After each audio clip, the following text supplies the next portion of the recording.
Assalamualaikum warahmatullahi wabarakatuh. Perkenalkan, nama saya Irwan dari Politeknik Negeri Ujung Pandang dengan NIM 45224071. Di video kali ini kita akan membahas salah satu topik penting dalam dunia manajemen, yaitu fungsi perencanaan. Fungsi ini merupakan langkah pertama dalam proses manajerial dan menjadi fondasi utama dalam mencapai tujuan organisasi atau individu. Oke, langsung saja kita bahas apa itu perencanaan. Perencanaan adalah proses merancang langkah-langkah yang sistematis untuk mencapai tujuan tertentu di masa depan. Yang kedua, mengapa perencanaan penting?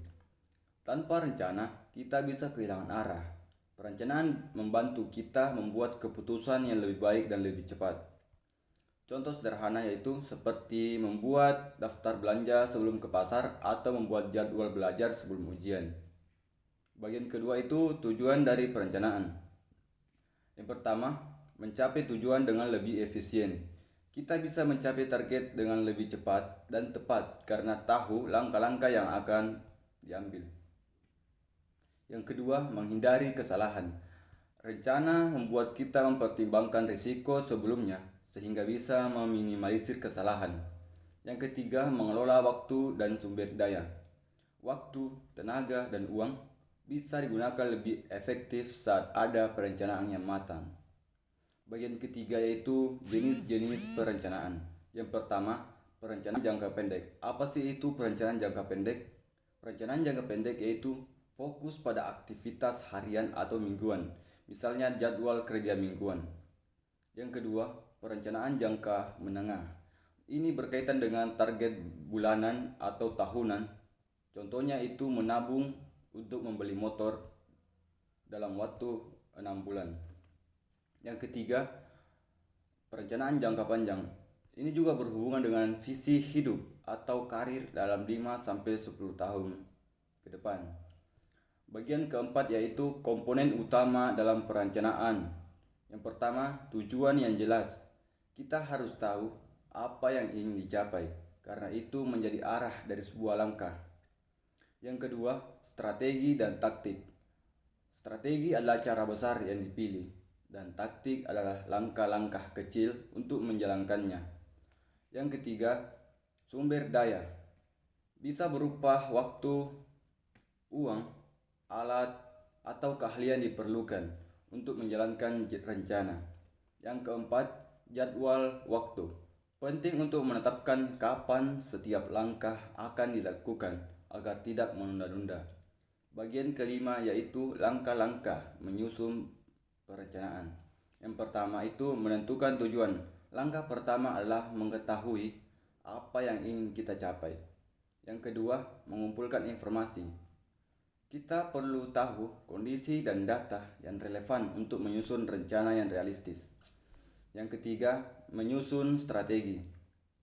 Tentukan metode terbaik untuk mencapai tujuan berdasarkan informasi yang dikumpulkan. Yang keempat, membuat jadwal. Tentukan waktu pelaksanaan agar rencana bisa berjalan sesuai target. Yang kelima, evaluasi dan revisi. Rencana perlu dicek kembali dan diperbaiki secara berkala agar tetap relevan dengan kondisi yang berubah. Yang keenam, kesalahan umum dalam perencanaan. Yang pertama itu terlalu ambisius. Menetapkan target yang tidak realistis dapat menyebabkan kegagalan dan kekecewaan. Yang kedua, tidak realistis. Rencana harus sesuai dengan kemampuan dan kondisi nyata, bukan hanya harapan. Yang ketiga, tidak fleksibel. Harus bisa disesuaikan jika ada perubahan situasi di luar rencana. Yang ketiga, tidak evaluasi. Tanpa evaluasi, kita tidak tahu apa rencana sudah berjalan dengan baik atau perlu diperbaiki. Bagian ketujuh yaitu contoh perencanaan nyata. Yang pertama itu perencanaan bisnis kecil. Misalnya itu menentukan target pelanggan, strategi promosi, dan anggaran biaya selama 3 bulan. Yang kedua, perencanaan ujian mahasiswa. Membuat jadwal belajar, menentukan materi prioritas, dan mengatur waktu istirahat. Yang ketiga, perencanaan liburan dengan keluarga. Menentukan tempat tujuan, biaya, transportasi, dan aktivitas yang akan dilakukan. Bagian ke-8 yaitu alat bantu perencanaan. Yang pertama itu to-do list. Daftar tugas harian untuk membantu kita fokus pada apa yang harus diselesaikan. Yang ketiga, kalender digital. Mengatur jadwal kegiatan secara teratur, termasuk pengingat otomatis. Yang ketiga, aplikasi manajemen tugas. Alat bantu digital yang sangat membantu dalam menyusun dan memantau, menyesuaikan rencana secara visual dan kolaboratif. Yang kesembilan, perencanaan lebih dari sekedar menulis rencana. Yang pertama itu perencanaan sebagai proses strategis. Ini bukan kegiatan sepele, tapi bagian dari pengambilan keputusan besar dalam hidup. Yang kedua, hubungan antara perencanaan dan tindakan. Rencana tanpa aksi sama dengan tidak ada hasil. Harus ada eksekusi yang nyata. Yang ketiga, pentingnya fleksibilitas dalam perencanaan.